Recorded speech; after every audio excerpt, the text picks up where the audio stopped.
To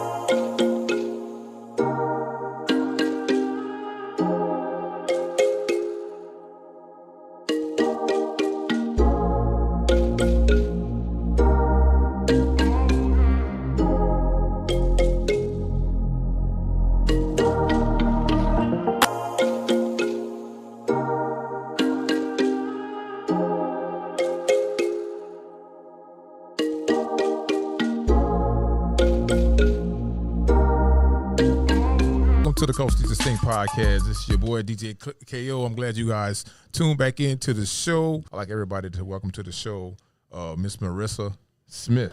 Hi, everybody. How you doing, Maurissa? Lovely. So I didn't give the people your title. So your actual title is you're a funeral consultant, right? Funeral consultant, and I am a licensed pre-need agent, insurance agent. Okay. So you specialize in I dead people. specialize in the business of death. Yes, Dead people. definitely. So before we get started, I want the people to know exactly where are you from, and how long have you been in the game of being a consultant? I am from New Iberia, Louisiana. Oh, shout out Louisiana! Hey, shout out back in the bayou in the woods down there, the Cajun. You already know. Yeah, I'm from New Iberia. I've been in the funeral industry for over 8 years. Okay. I actually been doing a lot in the funeral business for over 8 years. I've worked with many different religions, cultures. Okay. My background is pretty much diverse. Okay. I've literally helped everybody in Houston in some form of fashion. Yeah, I've been in the game a while. I've learned a lot. I've taught a lot. Okay. And I'm here to teach more. So in saying that, and before we get in deep into this thing, do you think that, as far as with our culture, like you said earlier, you deal with different religions and different backgrounds, different cultures. Do you think our culture, the black culture, you think we're uneducated or unaware of what's going on when it comes to death? Of course. That's not something that we don't want to talk about that. Right. We don't want to talk about us dying. Come on now. We want to we want to live forever. Like, come on. Nobody wants to talk about that. Everybody's so scared. And then, TV ruins that for us too, because it makes us scared. But none of that stuff is real. So that kind of puts a lot of fear in, I guess, the programming of us. And we run away from it. So that's not something, it's like more of a superstition to talk about death. It's like, you talk about it, I'm going to die. Like that whole weird thing. I don't know where did that come from? But that's not the case. Like, real life, real time, things are happening faster than we have ever imagined. Well, I think, and funny you say that. I think that the reason why a lot of us are afraid of death because of religion, our religious background. Everything we teach is about life, right? Okay. Living, and if we do die, we're going to live again. And people are not, I guess, equipped to handle the reality when it comes to actual physical death. Okay, I'll tell you this. A lot of people might get a little bit, uneasy about what I got to say. But religion does play a major part in a lot of the funeral practices. Okay. Today, we're just not religious like we once were. Okay. So that generation of being super religious it's pretty much kind of dissipating. You have these super orthodox religions, such as Jewish, yeah. You have Buddhists, you have Muslims, you have just so many different cultures that are very orthodox. Mm-hmm. And they're very disciplined on putting their loved one away properly. They have their funeral practices. They have their funeral rites that they perform. Okay. There are numerous things that other cultures do, and then there's us. Blacks. When you say us blacks. Us, the colored folk. Okay, the people of color. The colored folk. Shout out to all the people of color. Yeah, baby. Shout out to all the people of color. Hey. So, us. Okay. Okay. We're a little different. Okay.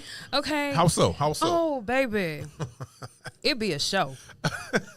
All right. You know, sometimes I'll be concerned. Okay. You know, as to why do we do certain things?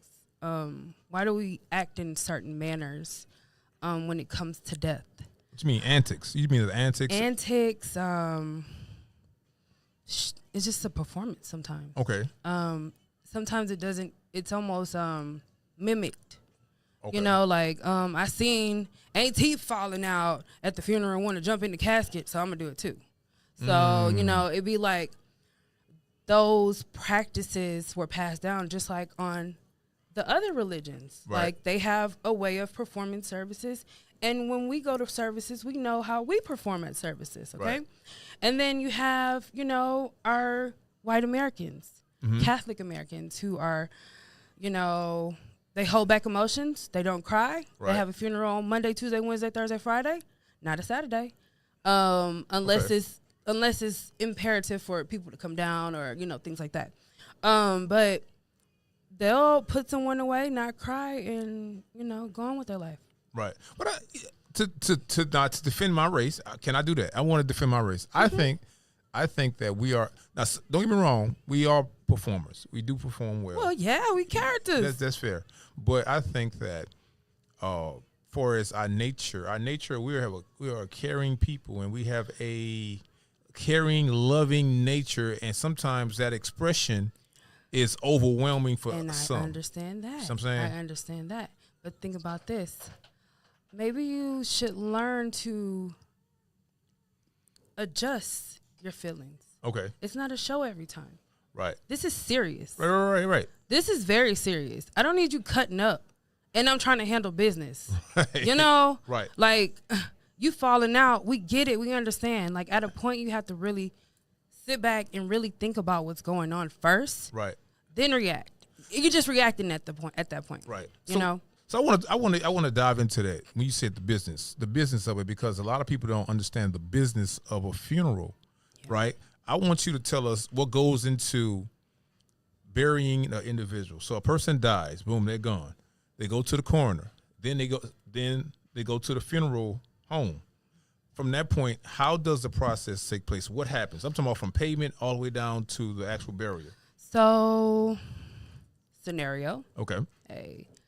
You know, Junebug got shot. Why gotta be Junebug? Hey man, Why can't that's the scenario. Okay. You know, typical. Right. Let's make it real. All right. Okay. Junebug got shot. Goes to the medical examiner's office. The medical examiner performs an autopsy because he got shot. They want to make sure how he got shot and where he got shot at. So they're performing the autopsy. At that particular time, the family is notified that they need to find a funeral home. The family is going to, by generational, going to go to the family funeral home that they've always used. So that's kind of like the standard. People will go to who they know. Right. They usually do that, or if they don't have that type of strong influence, they're going to get on Google. You're gonna get on Google. What's the cheapest funeral home? What do we do? Right, how do we do this? Yeah. You know, this is what we're doing. Bam, funeral home pops up. Call the funeral home. Hey, someone passes away. You tell them where they passed. They're at the medical examiner's office. The medical examiner has to give you like a release to release the body to a funeral home. Okay. At that moment, the funeral home sends a care team out to pick up the loved one, take them into our care. Once we take them into our care, we set up a meeting with the family. Hey, can you come in the morning? We can make arrangements. At that particular time, a family should be a little bit relieved. Like, okay, he's in the care of somebody. So now I know that he's fine. Right. You know, Junebug's okay. But we're not. we're not okay with that, you know. Like, he died, you know, like, so who do they call? They call like a wife or a daughter? So in that, if Junebug had let's say he had a wife, the wife has all the power. Okay. The wife is the one that makes the decisions. Okay. If he didn't have a wife, mom, dad, sister, brother, somebody that's next of kin, somebody that's completely next to kin. Got you. Or children. If they're old enough to be able to handle these type of things. At that point, we sit down and make an appointment with the family. Hey, come in. Let's go over the arrangements. Let's figure out what we need to do. Okay. You walk into the funeral home the next morning. You're distraught after what happened yesterday. You know, you don't know. You're overwhelmed. You don't know nothing about this. You don't know what's going on. The funeral director comes, depending on what funeral home you've called. The time and the price has started yesterday when they picked them up. So that's when the price starts. When they picked them up yesterday. From the medical examiner's office. That price starts. Time starts. At that particular time, a body cannot be just housed without the proper care. Okay. Meaning cooling or embalming, or the disposition has to be confirmed within about 48 hours. What are we doing? Okay. At that particular time, the family makes a decision on if they want to do a burial or cremation. Okay. You make those decisions. So we're burying Junebug, okay? So Junebug's not married. His mom comes to the funeral home, makes arrangements. Junebug has kids. Think about that, okay? Junebug has a job. He has signed up for the insurance at work, life insurance, $50,000 policy, something like that. You know, just something to cover something. Go to the funeral home. Well, he had a job. You know, he was just into something. He got shot. He got a little something. At that particular time, I'm giving y'all some game, y'all. Talk about it. Talk about it. What should we do? So, go there. You tell the funeral home. What do we do? How do we do it? They sit there. They give you all these options. Hey, what do you want to bury? Cremation. We don't know much about cremation, so all we know is burial, and especially in our culture. All we know is Okay. No, that's just in our culture. We just know burial. I got you. So we're gonna bury him. We're gonna have a viewing. We're gonna have a service. We're gonna have a funeral. We're gonna have the cars, the flowers, the casket, the programs, the works, and the funeral director is just okay. Now your price was still running pending, from yesterday, and it's running up today. Right. You know, you writing down some stuff. All right. He said, is that all you want? Oh, yeah, we got to do it right for Junebug. Okay. Right. So I slide you this funeral contract, and it says $12,400. Okay. And that entails? That's just for me picking him up, embalming him, prepping him, getting a death certificate filed, your casket, your escorts, your hearse, And that's $12,000. Yeah. Just for that? Yeah, just for that. Wow. Okay? That's just one part. You're burying him. So now you have to make an appointment for the cemetery. So you have to go. We're going to the well-known cemeteries over in South Park or, over in Acres Home. We're going to do it the way we know to do it. So you get there. We need to bury him Saturday. Okay. Well, did you have a spot? No. Okay, we're at $12,500 at the funeral home. They tell you just for the spot, it'll be $3,000. Just for a spot. It's not digging a hole or nothing. It's just picking out a spot. $3,000. Okay. So we had 12,800. Okay. $3,000. From there, you need a liner by the state. You need a liner in the ground, a concrete liner to make sure the casket is sealed. Okay. That's another $1,500. Now, a liner is what they put in the ground after the hole is dug, so the casket sits inside of there. Okay.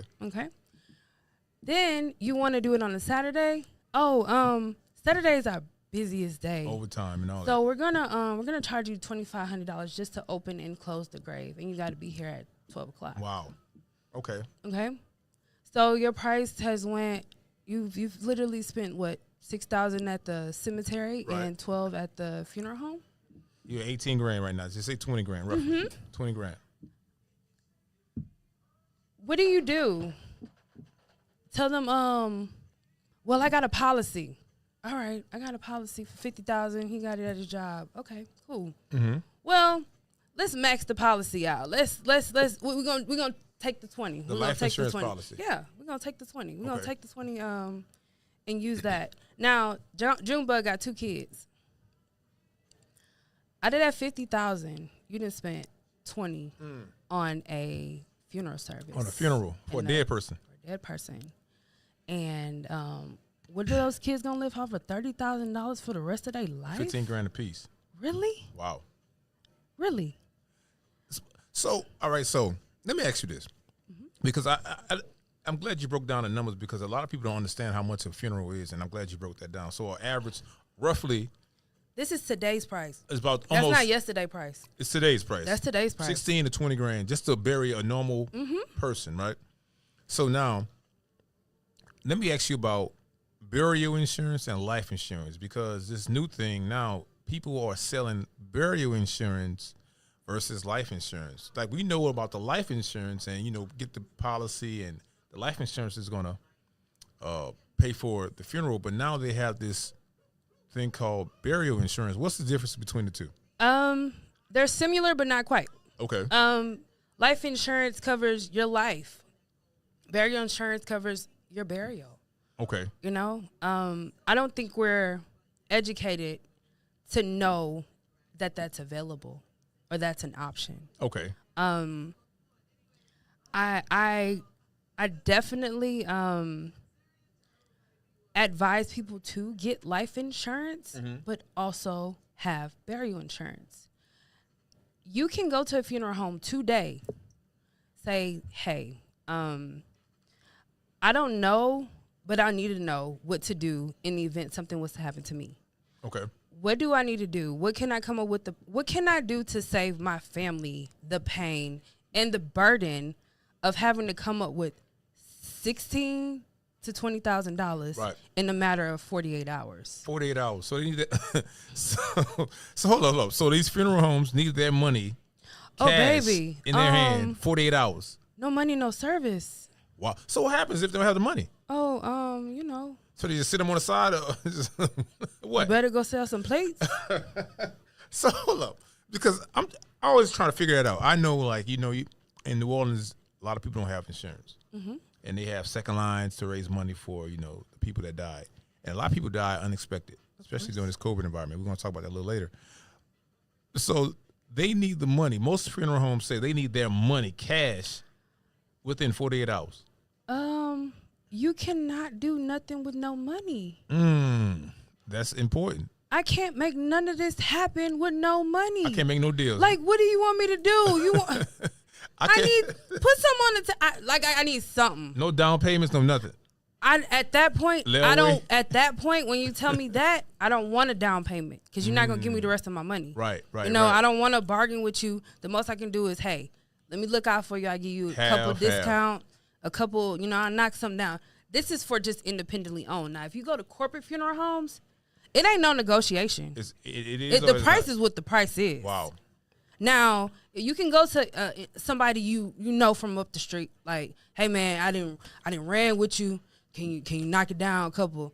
Yeah, I knocked $2,000 down for you, bro. Because you tripping? I still got people to pay. I still got to do all this stuff. And people don't realize that. No. It takes money to bury somebody. It takes more than money. It takes my time. Okay. It takes my time away from my family. My business is 24 hours. Okay, right. I'm a 24-hour business. You put your loved one into my hands, I got to do everything I need to do to make sure that your loved one is taken care of properly. So what that means, that's a cost. So let me ask you this.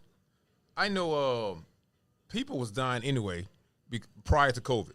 and we're in this COVID environment, and people are dying like rapidly. So let me ask you about these funeral homes, because I know people are dying in the census, as far as with the news, and they're saying how many people have died, the death toll, and all that stuff. So you see this stuff daily. How many people are really dying, like, oh man, numbers wise, with this COVID thing? And is there enough room in these funeral homes to keep having these services? I'm so traumatized. Let me tell you. I was front line. Everybody was home. I was not. I have 2 jobs that required me to be at work every day. I never missed a day. While everybody was home not working, I was working. It was, I literally rethought my career. Wow. Like, seriously. I literally, I had to go on stress leave from one of my other jobs because it just got too much. It was way too much. I worked for a cemetery, and I would get myself, we had 4 family service counselors, and myself alone, I was getting 8 or 9, 10 families a day. A day? Just to do burials in the cemetery. A day? A day. How long did that last? Oh, man. Years. Wow. Yeah. And it's not happening as much as it was. That's why it's a little, I'm a conspiracy theorist. I'm a little kind of messed up in the head a little bit. But, hey, I'm just rolling with life, okay? I see what certain things are, and I see certain trends, and at the magnitude of how that was happening, it was almost scary to me. Like, I literally thought my life was in danger. I was like people just dying, just dying. Yeah, it was scary. I've never been scared in this business until that. Right. When I first started working in the funeral business, I thought I would be scared. I was not scared. The first day I started working, I seen an autopsy body. I had to go pick up a person. I had to go do all this stuff. First day. I had piss all on me. The first day. That did not bother me. Right. This COVID. People just dying, coming in. Oh, my God. Not just COVID. You have other deaths on the top normal of deaths. The normal. Yeah. On top of that. Wow. It just got so overwhelming. I was doing cemetery services back to back. It would be hard for me to sit at my desk. As soon as I sit at my desk, another family's coming in. Hey, you got to lead the service to their spot. So let me ask you this. And of course, people want to ask the question, and I got to ask the question too. As far as the money. Everybody know funeral homes make money, but what kind of money are we talking? Not on our average. If I have a body, if I'm a funeral director, right? I own this funeral home, and I have a normal body, right? How much money am I making off of one body on average? You're making you already made your money. You made your money. Don't give an actual number. Just give a rough number, estimate. A rough estimate per body. Y'all in my pocket. I'm saying that's what I'm saying. I don't want to what you heard. Well, put it this way. If I make $6,000 off of a family, half of that goes to me. Okay, it's almost $3,000 a body. So you do 10 bodies a day. You done made. Stop doing the math. I'm just saying. Stop it. That's some money, but it's stressful though. Oh man, you try walking in my shoes. Because I was going to ask you. Also, with like you said earlier, trauma, not just that, but the stress. Like, do you guys get like counseling and therapy? Like I said, I went on stress leave. Wow. Okay. I really was overwhelmed. And I've never felt that way before. I've never felt so much pressure, so much. Everybody needed something from me. Like, they really need special attention. Everybody's like, oh my God. Like, now I have a very calm and patient spirit because I have to be, and I'm trained to be, because this is a serious business. Right. This is nothing to play with. This is somebody's life that is gone. Like, they're no more. Like, if you really, really think about that, that is the saddest thing in the world. It's done. It's over. And there's no reviving. There's no coming back. And it's the most hurtful thing to watch people go through like that. mourn. Like I had to detach my feelings because starting in this, I'm a human being. Right. We're emotional. We're emotional beings. Yes. Like, I'm human. I get it. I understand. But at a period in time, you have to realize this is my business. I can't be sitting here crying with y'all. You know, I gotta get the business done. So how do you? All right. So in saying that, how do you detach yourself from not just like a loved one, but from like a boyfriend or a husband or somebody you've been dating? Because if you see people crying all the time, right, at these funerals, you got to detach yourself, even though they sad, especially like if it's a baby or something, and it's super sad, but you can't get emotional because you got a job to do, and you've been doing this all day, all week, and now it's time to just hang out, just chill, just relax.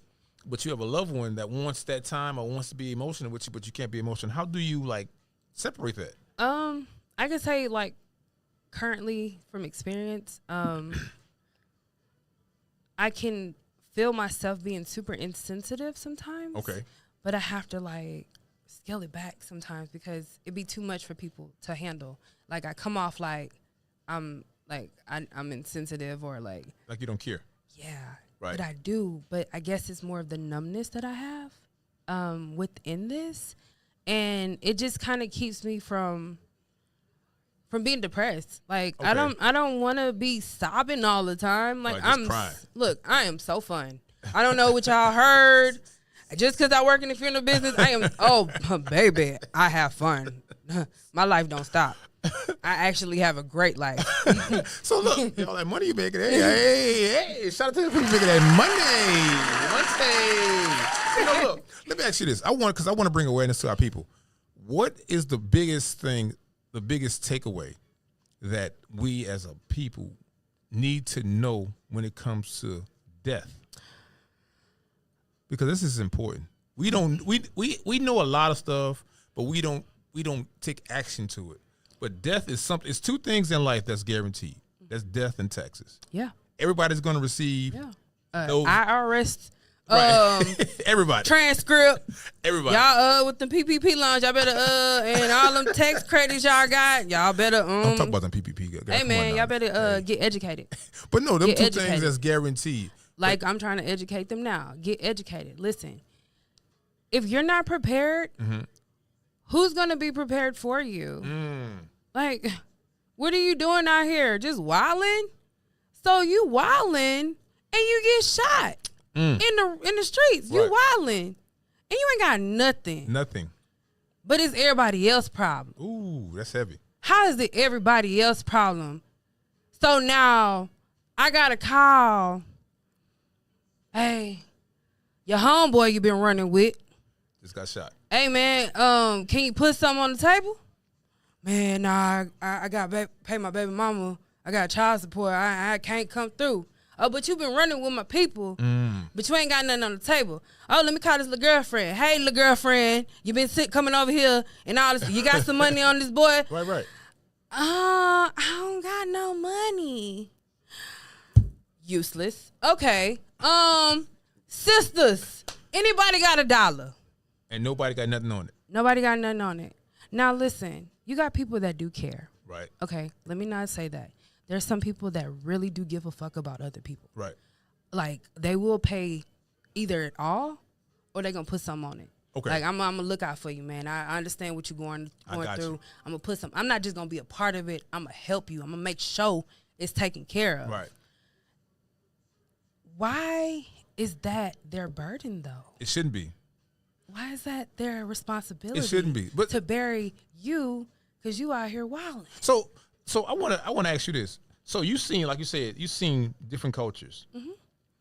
Our culture is our culture the only culture that does that? No, or? you got people that are just super are not educated. Okay. You know, it's a variety, but it's usually and always ours. Because I've worked for a lot of different funeral homes, white, black, you name it. Right. And the majority are blacks.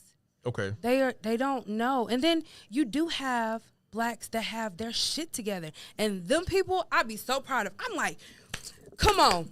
You know, I'm proud of you. What you mean? They have their insurance, burial insurance. They got their pre-need together. They got everything together. They know what homie was doing. They put a policy on him just to make sure. You know, he be out here wilding. I don't need this trouble when it's time come. Right. I done did all this. Bam, bam, bam. It's done. So now we can just have the service and we can have a repast and sacrifice chicken and we good. Right. You know, we straight. So let me ask you this: how old do you think parents or family members should put policies on their kids or on yourself? When you start having kids. So as soon as they born. When you start having kids. Put a policy on them. Why not? Well, I don't know because some people. Why not? Don't think they're kids. So most people are. Let me tell you, life is so unpredictable, so humorous. Right. Don't ever. You never know, right? Oh, baby. Just when you thought it was good until it wasn't. Right. Like, no, seriously. Like, it happens to us all. Like, I've experienced children. Like, it's really, really, really upsetting. And it's really, really sad because my mind goes to how? Why?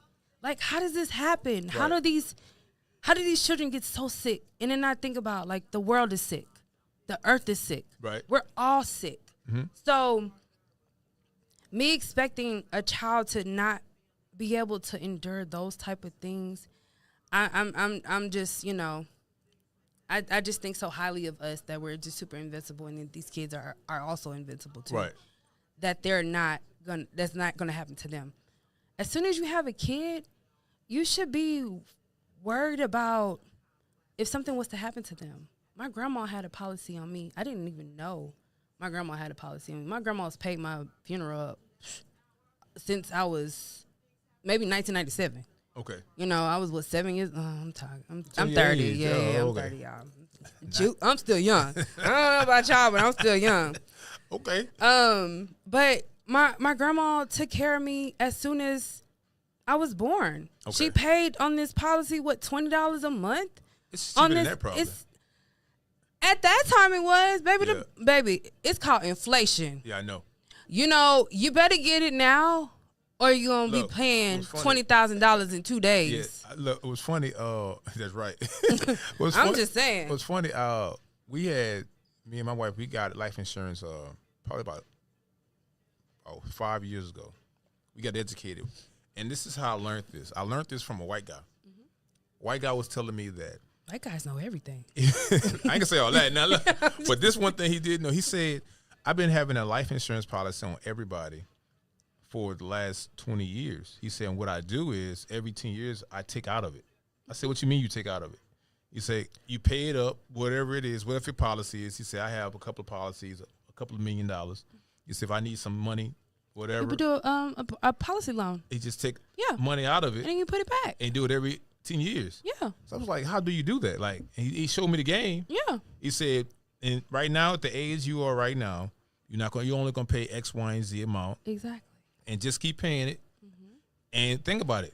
It's a win-win situation. If you die, your family taken care of, or if you live, you can still pull out of it. Exactly. And then you can use that money to invest in something else. I was like, oh, that makes sense. It makes sense, don't it? I didn't know that. Nobody ever taught me that, though. Why would they tell us that? I don't know. Why would they tell us that? A lot of people don't know. Well, why would they tell us anything? Well, you know? Yeah. Think about it. Why would we give this game up? Right. This $1 million worth of game. Easy. You think I'm finna give it up? You crazy. It's easy money. Man, easy money. Let me tell you.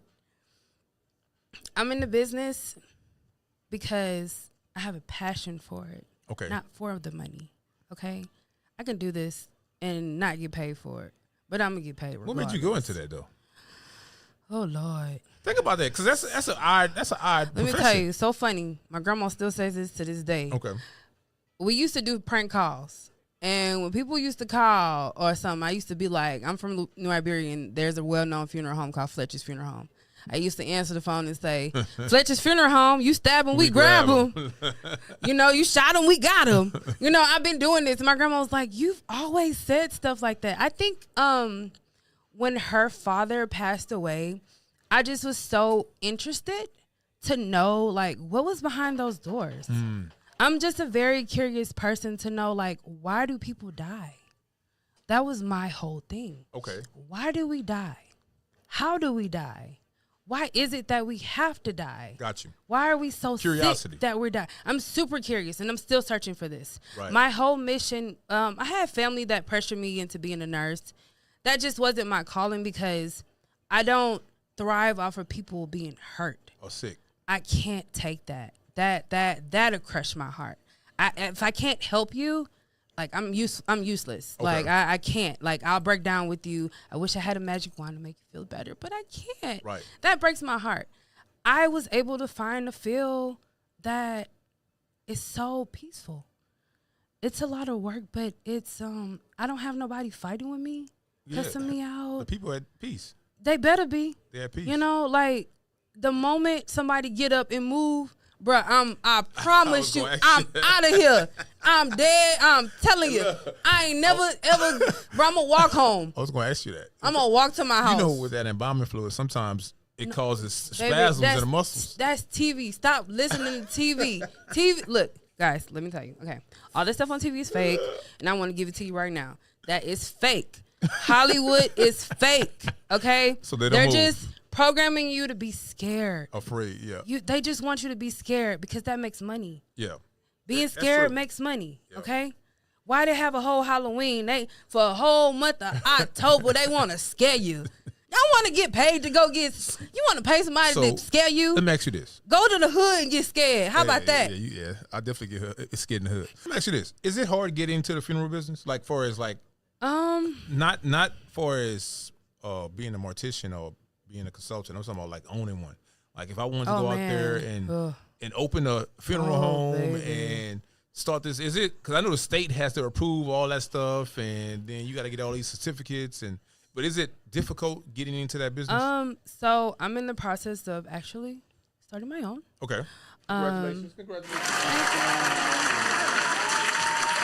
Yeah, shorty moving up. So yeah, I'm in the process of kind of getting my own started, and it's not easy. Nothing great. It's easy. It's easy. Right. You know, it's a lot of hard work. Now you don't just go into something saying, "Oh, I'm gonna go get a funeral home today." You got to educate yourself. Mm-hmm. There is a funeral school. There are several funeral schools. Enroll in funeral school. They'll tell you everything. They'll tell you everything you need to know about the funeral business. Okay. And at that point, then you'll be able to make a decision whether owning a funeral home is right for you or just being a part of the business is right for you. So there are two types of people, a boss and a worker. Yeah. You know? And I've worked just so I can know what's going on. I didn't work just to be a worker. I worked to... You understood. See, I understood the whole assignment. I went over there to go see what y'all got going on so I can get some of this. Right. I didn't peep this a long time ago. I didn't learn so much that I'm just so grateful that I was just at a specific time at a specific place and was able to absorb so much. But that's good. That's good. Yeah, I learned a lot, and it's not easy, but it'll be rewarding. You just got to put in a lot of work. It's always location. Location is like key, and you don't want to be like. As far as for what I'm doing, I'm more private. I'm not going to be a public entity. Okay. So I'm going to be in the background. So what my operations are all going to be working for funeral homes. And if they refer a family to me, it's going to be only for insurance purposes. Okay. So I don't necessarily work with the public unless I'm doing a service or I'm doing an insurance policy. I'm not doing any arrangements or anything like that. I'll handle your loved one. You talk to your funeral director talks to me. We get it done. They don't have a headache, you don't have a headache, and I don't have a headache. So that's your consulting company. That's my business. So you're going to be the middleman for us with the insurance. For the insurance, for the funeral home. Okay. I'm not going to deal with the family. You're going to deal with your own family. So what is the information? How can people reach you for that if they need some type of consulting? Oh, definitely. I'll leave you some of my information. My email is mmsmithproserve. It's mmsmithproserve SUV@outlook.com. I'm a part of Texas Service Life Insurance Company. You can email me. Our business is not really a marketing business. Okay. You know, it's kind of the funeral code. Gotcha. You know, it's real private because they don't want you to know what I just told you. Okay. But you know, who gonna do me something? I got you. Who gonna do me something? But that's good because I want people to be aware, and I want people to know just to have somebody, because I don't think people even have somebody to talk to when it comes to this type of stuff. You know what I'm saying? Everybody's scared. When we talk to somebody, it's when it happens. Yeah, and why would you wait until when it happens? Right. You pay your phone bill every month. You go get your hair done. You go get your nails done. Right. You make sure your lights is on. You make sure you're fed. Those are necessities. Those are your commitments in life, okay? Why don't you make a commitment to yourself and make sure you're not a burden to your people? Right. Because I get this all the time. What I need that for? I'm going to be dead anyways. Nah, come on now. Right. What if it's vice versa? What if somebody told you that and they drop dead and now you're responsible to pay the bill? Right. What you gonna do? How you gonna feel? And it happens. Oh yeah, all the time. So why are we so dismissive to owning up to the reality of what life has for us? You know what I think? I think that we never. It's like COVID. I think it doesn't resonate until it hits home.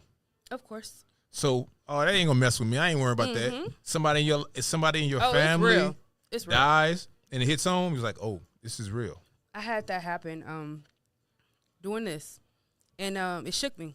Okay. I think that's what kind of broke me down too, because I've never lost somebody super close to me like that. It wasn't immediate family, but this person, we had a very strong relationship. I call her my fairy godmother. I call her my mother Teresa. I love her dearly, rest her soul. Excuse me. But during that time, it broke my heart because I realized that the doctors were also overwhelmed. The nurses were also overwhelmed. And they were not giving the proper care and attention to those people. And they were kind of just allowing them to just die. The world pandemic, it's all over the world. Right. It ain't just here. It's everywhere. You got some, like the plague, the bubonic plague. That was in a specific part of the world. You have Ebola, a specific part. This is a world thing. World pandemic. Come on, man. Yeah. This is like, what's up? Like, what y'all really doing out here? You know what I'm saying? Like, what's really going on? Like, I told you, I'm a conspiracy theorist. Like, I be questioning everything. I'm very inquisitive. And I think nothing wrong with. I think asking questions is the key to learning, because we just can't let somebody or something say something. Just gonna tell me nothing, right? Be like, hold on, I need oh yeah, we gotta talk about it. Run that back, right? No, like, because when you come at me, I'm gonna talk to you, and me talking to you is not to like beat you up, but I want to know more. Right. I want to know what you know. I want to know if you really know what you're talking about. Right. I got you. You know, don't be sitting here plagiarizing. You know what? I was looking at something on social media today, and it was saying something about you can't not encourage. What's the word they use? You can't motivate somebody to make money when you ain't got none. Well, how a broke person gonna tell them? If you don't get your broke ass away from me, like what? How you gonna tell me something? Where your money at? You ain't got no money. Man, you never had it. But look, you trying to tell me how to make money. People try to tell you all kind of stuff. Look, you need to learn how to filter certain things. You know, be smart. Right. Come on, no, be intelligent. Come on, like get it together. Like sit down, settle down, and focus. Right. We're not focused. Nobody's serious these days. Nobody takes life seriously. Nobody cares about another person like we once did. Right. Remember when we used to have family reunions? Well, they had community back then. Everybody was loved. Don't have community no more. Nobody. I don't even talk to my neighbors. And I've been living there 4 years. I don't talk to my neighbors at all. I'm the shit. So I'm going to talk to you, and I'm going to talk to you, and I'm going to talk to you. I don't care what you say. Right. If you don't say nothing, fuck you. Well, you believe in, all right, so that's good. You believe in. Oh, I love everybody. Yeah. My personality is very outgoing. Okay. Like when I meet people, they meet my fire before they meet me. Okay. They I don't have to tell who I am. They kind of just know who I am because of, I guess, my aura. My aura is welcoming. Energy. My energy. Yeah, good energy. That's my energy is welcoming. So when people are around me, they're like, oh, she's dope, man. She's pretty cool. I know. But I know. It's to the point I wish everybody was like that. Right. But you got people that are just so uptight and so unhappy. Yeah, I know. They're unhappy with themselves, with the way things are going in life. They're not knowledgeable. And how do you teach them those things? Like how can you get them to be aware of certain things? Something happens. By doing stuff like this, talking about it. Yeah. Talking about it. And don't wait until things happen. You don't have, say you have a car and you put insurance on your car. And if you didn't have insurance and you get in an accident, what's going to happen? You're just not going to have insurance. You're not going to be insured. And your car going to be messed up. And that's it. So you need insurance on your car. So and you left with that bill. What? A stupid bill. Right. For an unnecessary bill for $2,000 worth of labor. But that's a good way to look at it, though. Like you said, you insurance your car. Why you don't insurance your life? Yeah, that makes sense. Seriously, y'all out here doing stupid stuff. That makes sense. I mean, come on, it's common sense now. You know what? I think I'm gonna end the show on that because that makes sense right there. I like that look. That right there in itself makes sense. You insurance everything. You put insurance on everything: your house, your car, your possessions. Why don't you put insurance on your life? Hit me up, guys. That's awesome. So look, Maurissa, before we get out of here, how can the people get in contact with you? You can call me, you can text me. I'm open. Phone number 832-709-5524. That is my business line. I can text. I text all day. I'm up 24/7, guys. Email me. Just provide them the email and everything. Just all my contact information, my Instagram, all that. And stay in touch. Be smart, guys. It's all love. Look, there it is. It's Culturally Distinct Podcast. I thank Maurissa for coming on, for educating us, for this information about insurance and about the funeral information. So guys, make sure if you have any questions to me, make sure you know how to hit me up. Culturally Distinct. This is us. We out. I love you guys. Peace out.